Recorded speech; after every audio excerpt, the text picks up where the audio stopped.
The Iowa caucuses begin, so the Republican primaries kick off in earnest.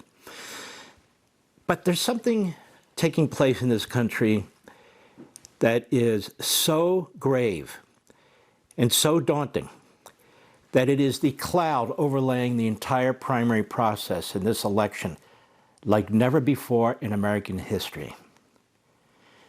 The Democrat Party, the Democrat President Biden, his hand-appointed Attorney General, and in turn, the Attorney General's hand-appointed special counsel, Democrat judges throughout the country, Democrat prosecutors throughout the country, Democrat would-be trial juries throughout the country are trying to affect the Republican process and the general election process, using the criminal justice system at the local, state, and federal level with 91 charges to try and convict before the general election, going into the general election, Donald Trump, former president and presidential candidate. We've never seen this before in American history, ever, even during the worst times of American history.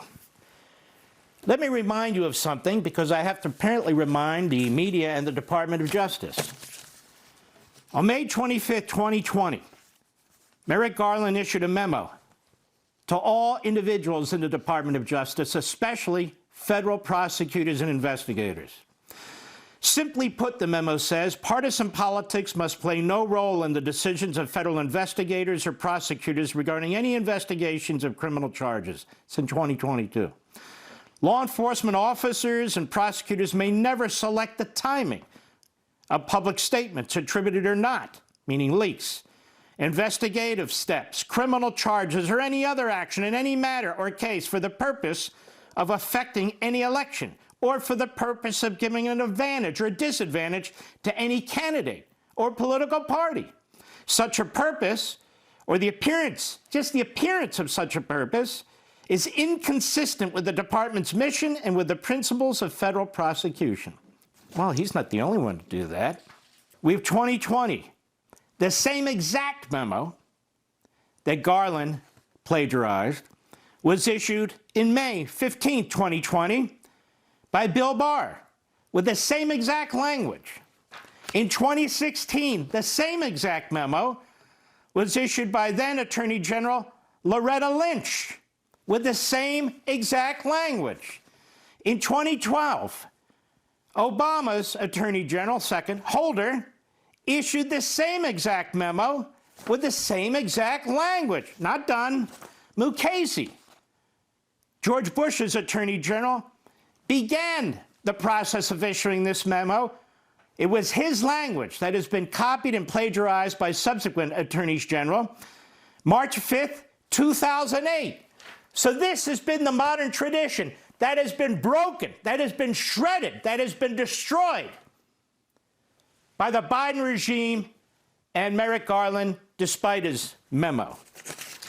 And then we have this effort by Biden and the Democrats to influence these criminal investigations. The New York Times, April 2nd, 2022, Garland faces growing pressure as January 6th investigation widens. And here's the relevant paragraph. The Attorney General's deliberative approach has come to frustrate Democratic allies of the White House and at times President Biden himself. So this is a leak to get the message to Garland in the New York Times.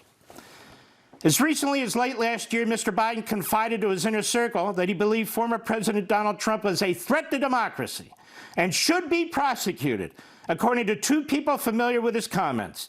And while the president has never communicated his frustrations directly to Mr. Garland, he has said privately that he wanted Mr. Garland to act less like a ponderous judge and more like a prosecutor who's willing to take decisive action over the events of January 6th. He is telling Garland directly in no uncertain terms, publicly through the New York Times and his surrogates, charge Trump. Charge Trump.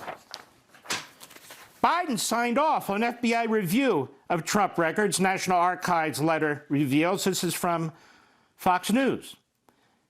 So in order for this matter to be raised to the level, the documents case, of a criminal investigation at the Department of Justice, the White House had to sign off on it. And that's exactly what they did. Now, more. Trump's indicted on the documents case, June 2023, as he's campaigning for president. Trump thereafter is indicted in the January 6th case, 2 months later, August 2023. Smith sought a January 2nd trial date. That would have been last week. In the January 6th case, a trial right before the Iowa caucuses. Smith asked the Supreme Court last month to expedite review and a decision on claims of presidential immunity. He asked the court on December 11th. The court eventually turns him down. What's the rush? To interfere with the election. It is all intended to interfere with the election in defiance of previous attorneys general from both Republican and Democrat administrations. Now, the D.C. Circuit Court, which was expanded by Obama and Harry Reid, and then populated with radical leftists, they agree, they step in to an expedited hearing, which they held last Wednesday. So they're moving quickly, this panel, in order to get the case to the Supreme Court. Why? What's the emergency? There is no emergency. To interfere with the election and help Joe Biden. All of this is intended, all of it, to affect the Iowa caucus, GOP primaries, their hope for a conviction on some count somewhere before the general election. 2 federal cases brought by the Department of Justice to interfere with the election. 1 case brought by a Democrat DA who appears to be corrupt, according to reports, in Atlanta. Another case brought by a radical hack, a Democrat DA in Manhattan. The case in Washington, D.C. is so preposterous.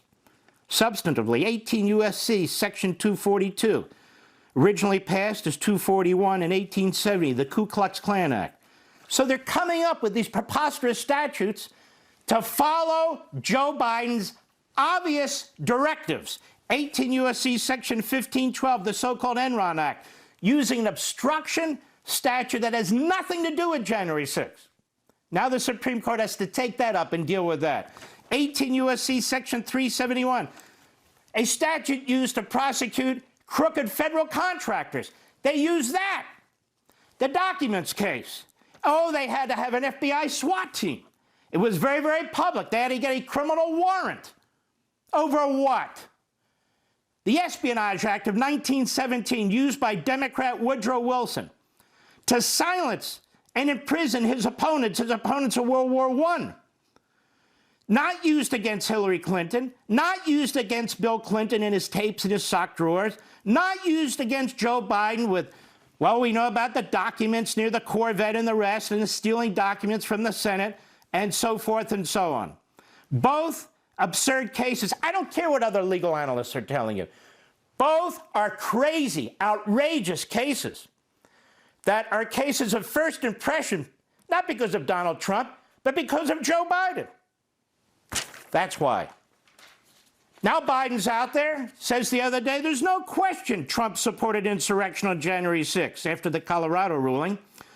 He spoke to reporters in Milwaukee. They asked him whether Trump was an insurrectionist. He says it's self-evident. You saw it all. Now, whether the 14th Amendment applies, I'll let the court make that decision. But he certainly supported an insurrection, and there's no question about it. None, zero.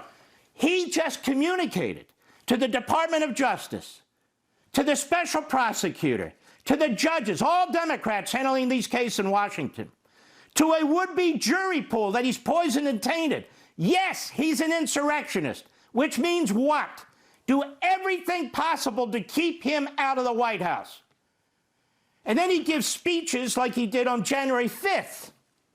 On January 5th, a long, outrageous, disgusting speech in which he's telling not just the American people, not just the press, but Garland, Smith, Chunkin, the appeals court, the tainting of these potential jurors in these Democrat cities. Trump is a dictator. Trump doesn't believe in the Constitution. We will lose our democracy if he's reelected. It is up to you, the Attorney General, the special counsel, the judges, and the would-be jurors to stop this man from becoming president of the United States. It is so corrupt from beginning to end. This is the public record. Can you imagine what's going on behind the scenes under the radar? Joe Biden is doing everything possible, everything, to destroy this election process so he can shuffle back in to the Oval Office. That's the truth. Want to see more Mark Levin? Go to levintv.com and subscribe now.